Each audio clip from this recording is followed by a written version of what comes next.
নমস্কার বন্ধুরা, কেমন আছো তোমরা সবাই? আশা করছি তোমরা সকলেই খুব ভালো আছো। তোমাদের ভালোবাসায় আশীর্বাদে আমিও কিন্তু মোটামুটি ভালোই আছি। তো যে আজকে হচ্ছে বৃহস্পতিবার, তাই এই যে সকালে উঠে বাসি উনানের ছাইটা তুলে নিলাম, তুলে নিয়ে তারপরে এই যে রান্নাঘরটা লেপে নিলাম।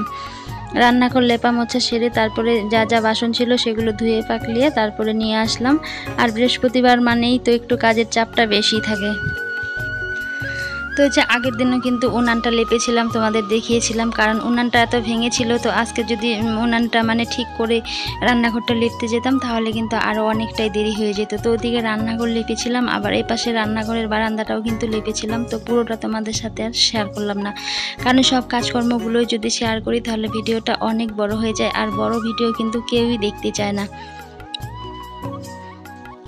তো এই যে তারপরে হাঁড়ি ধুয়ে নিয়ে আসলাম, একটা হাঁড়ি কালি ফেলে ধুয়ে নিয়ে এসে তারপরে আরেকটা হাঁড়ি যে মাটি করে দিলাম। তো এই যে ভাতের হাঁড়ি ঝরা দেওয়া সেগুলো ওই যে ধুয়ে দিলাম। তো এই যে হাঁড়িতে এখন মাটি দিয়ে তারপরে ফ্রেশ হয়ে রান্নাটা বসিয়ে দিব। তো বাসি নাইটি তো সকালে ছেড়ে দিয়েছিলাম।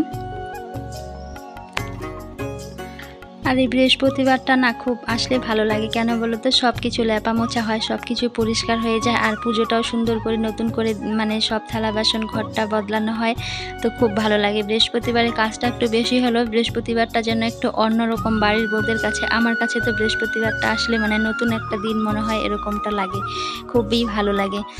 তো এই যে তারপরে এদিকে রান্নাটা বসিয়ে দিলাম। আর এই যে ঘরটরগুলো দেখো কত সুন্দর লাগছে লেপা মোছার পরে। তো এদিকে এই যে উনুনটা এখন জ্বালিয়ে দিলাম।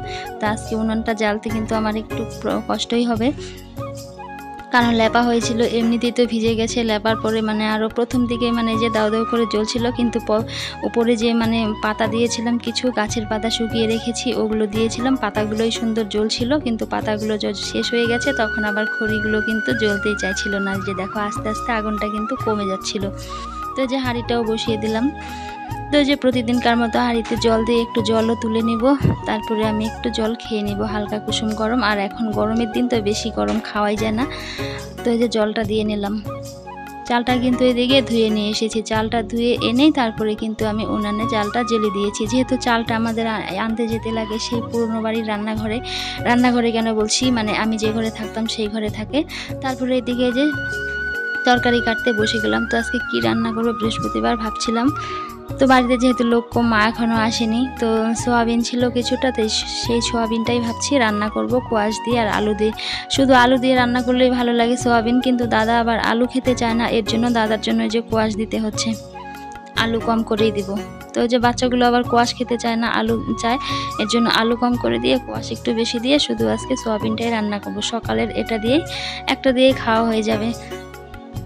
আর এত গরম দিয়েছে কয়দিন থেকে না, খাওয়া দাওয়া একদমই ভালো লাগে না। সবাই একদম অল্প অল্প ভাত খাচ্ছে, একটু একটু রান্না করছি তবুও থেকে যাচ্ছে, সেটাকে আবার আমার দুপুরে খেতে লাগছে। এরকমটাই এত গরমে খাওয়া দাওয়া একদমই ভালো লাগছে না।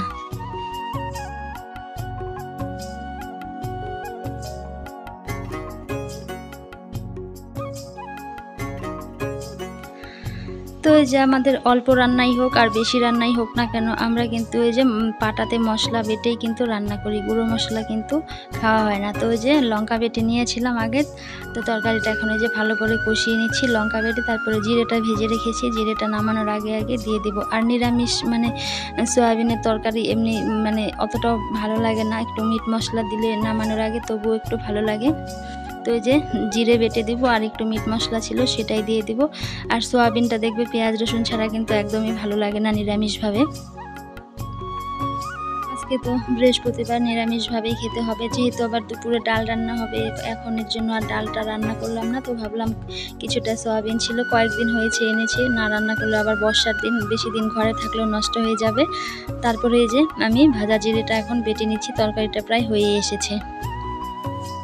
আর এই যে নতুন নতুন যারা আসছো দিদি ভাইরা মিষ্টি মিষ্টি কমেন্ট করছো, কিন্তু কমেন্ট করে তোমরা সাবস্ক্রাইব করছো, সাবস্ক্রাইব করে আবার আনসাবস্ক্রাইব করে দিচ্ছ। 24 ঘন্টার আগে কারো পরিবারে কিন্তু যাওয়া যায় না, সেটা তোমাদের আর কতবার বলবো, মাঝে মাঝে ভিডিওতে বলাই হয়, কিন্তু তবু তোমরা সেটা বুঝতে চাইছো না। 24 ঘন্টা পরে সে একদিন পার হয়ে গেলেও কোনো ব্যাপার নেই, কিন্তু 24 ঘন্টার আগে আসলে পরে কিন্তু দুদিক থেকেই সাবস্ক্রাইব কেটে যায়। তো তোমাদের সেটা আর ধৈর্য সয় না, তোমরা কেটে নিয়ে যাচ্ছ। তো এরকম কেন করছো? ভালো না লাগলে চ্যানেলে একদম আসবে না, একদম সাবস্ক্রাইব করবে না। আর স্কিপ করে করে ভিডিও কেন দেখো তোমরা? ভিডিওর ওয়াচ টাইম দেখলেই তো বোঝা যায় যে স্কিপ করে করে তোমরা ভিডিও দেখছো। তো ভিডিও ভালো লাগে না স্কিপ করো না, যাকে দেখবে ফুল করবে, ফুল না করলেও মানে 5 থেকে 7 মিনিট মানে যেগুলো লং ভিডিও করার চেষ্টা করবে। তো যে স্কিপ করে করে কিন্তু একদমই দেখবে না, এভাবে কিন্তু অনেক চ্যানেল কিন্তু এভাবে নষ্ট হয়ে যাচ্ছে কিন্তু। আর একটা চ্যানেল খুলে ভিডিও বানানো যে কতটা কষ্ট, আর সংসারের কাজকর্মগুলো করার পরে সেই ভিডিও মানে আবার এডিট করে যে ছাড়া, যারা করো ভিডিও তারা তো জানো, তাহলে কেন তোমরা ছেলে খেলা করো চ্যানেল নিয়ে। তারপর আমি এই যে ভুট্টাগুলো জাল দিয়ে নেব। তো অনেক কথাই বলে ফেললাম বন্ধুরা, তো সবার উদ্দেশ্যে বলিনি, যারা করে কিছু কিছু বন্ধুরা আছে ফুল ওয়াচ করে, ফুল ওয়াচ যদি না করতো তাহলে মানে একদমই মানে ভিউ একদম 0 থাকতো। তো কিছু কিছু মানে দিদি ভাইরা আছে যে ফুল ওয়াচ করে, তো সবাই তো আর এক না, সবাই কিন্তু এক মাইন্ডের না। যারা ইউটিউবটাকে মানে এই প্ল্যাটফর্মে এসেছে, যারা সেটাকে মানে ভালোবেসে করছে যে মানে যাতে আগামীতে আরও চ্যানেলটা ভালো হয়, গ্রো হয়, তারা কিন্তু ফুল ওয়াচ করে, যারা এটা চায়। আর যারা ভাবে যে এটা ছেলে খেলা, ইচ্ছে হলো চ্যানেল খুললাম ভিডিও দিচ্ছি আর মনমর্জি মতো মানুষের ভিডিও দেখছি, মানে সেভাবে করলে কিন্তু চ্যানেল কিন্তু একদমই ঠিক থাকবে না।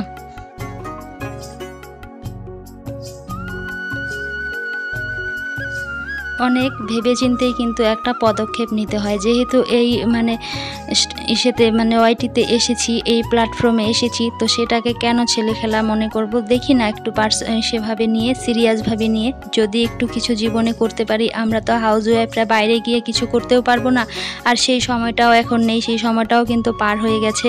তো এখন আমাদের এই সংসারের কাজের মধ্য দিয়েই যদি আমরা কিছু করতে পারি, জীবনে যদি কিছু মানে এগিয়ে যেতে পারি। আর প্রতিটা মেয়েকেই না জীবনে কিছু না করতে হয়, না করলে মানে সেটা এখন বুঝতে পারছি, মেয়েবেলায় মানে সেটা বুঝতে পারিনি। তো বিয়ের পরে এখন যখন মা হয়েছি, এখন বুঝতে পারছি যে জীবনে কিছু না করে, না দাঁড়িয়ে নিজে পায়ে কতটা যে ভুল করেছি। তো সময় তো পেরিয়ে যায় না, সময় আছে। এখন দেখো ইউটিউব হয়ে কত সুবিধে হয়েছে।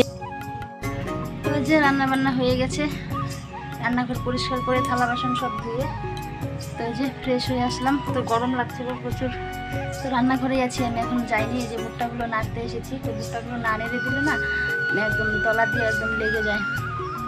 সকাল সকালে যা গরম লাগছে না, আজকে হয়তো রোদ দিবে। তো কালকে তো সন্ধ্যাবেলা ভালোই বৃষ্টি হয়েছিল, তো এই যে একটু করে বৃষ্টি হয় আর প্রচণ্ড গরম দেয়।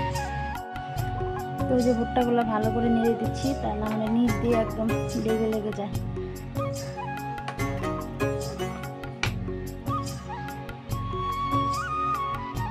তো বন্ধুরা, এই যে মেয়েকে স্কুলে দিতে যাচ্ছি, তো তোমাদের সঙ্গে দেখাই যে আনতে যাই। তো আজকে আনতে যাচ্ছি না, আজকে দিতে যাচ্ছি, কারণ দাদার একটু কাজ পড়ে গেছে, তো আমাকে বললো দিয়ে আসতে। তো এই যে 10টা বেজে গেছে, যেতে যেতে 10:30 বেজে যাবে। তো সকালে যা যা কাজ ছিল কাজকর্ম করে খাওয়া দাওয়া করে তো এই যে তাড়াহুড়ো করে বেরিয়ে গেলাম। তো আমি স্নান করিনি, স্নান করলে আবার দেরি হয়ে যেত। তো এই যে এখন আসলাম মেয়েকে দিয়ে, তো মেয়েকে দিয়ে আসলাম, কিন্তু রাস্তায় একটা জিনিস কিনলাম। কি জিনিস কিনলাম সেটা তোমাদের দেখাচ্ছি, দেখো। তো এই যে রাস্তায় ফেরিওয়ালা যাচ্ছিল, তো চুল দিয়ে দিচ্ছিল। তো আমার যেহেতু চুল নেই, তো কী করবো, আমি টাকা দিয়ে নিলাম। এই যে একটা ছোট্ট একটা বালতি নিলাম পুজো দেওয়ার জন্য। বালতিটা খুব পছন্দ হলো, এর জন্য নিয়ে নিলাম, খুব ভালো লাগছে। আর পুজো দেওয়ার বালতিটা ভেঙে গেছে, প্লাস্টিকের ছিল, তো এই যে বালতিটা নিলাম। আর কি এনেছি দেখাচ্ছি তোমাদের। এই যে দেখো নটকা নিয়ে আসলাম। তো মেয়ে যে বলছিল, তো ওইদিকে আমাদের মানে পাশের বাড়িতে দিদিদের একটা গাছ আছে, তো ওদের গাছ থেকে মানে কিনে নিয়ে আসলাম টাকা দিয়ে। তো অনেকগুলোই দিয়েছে।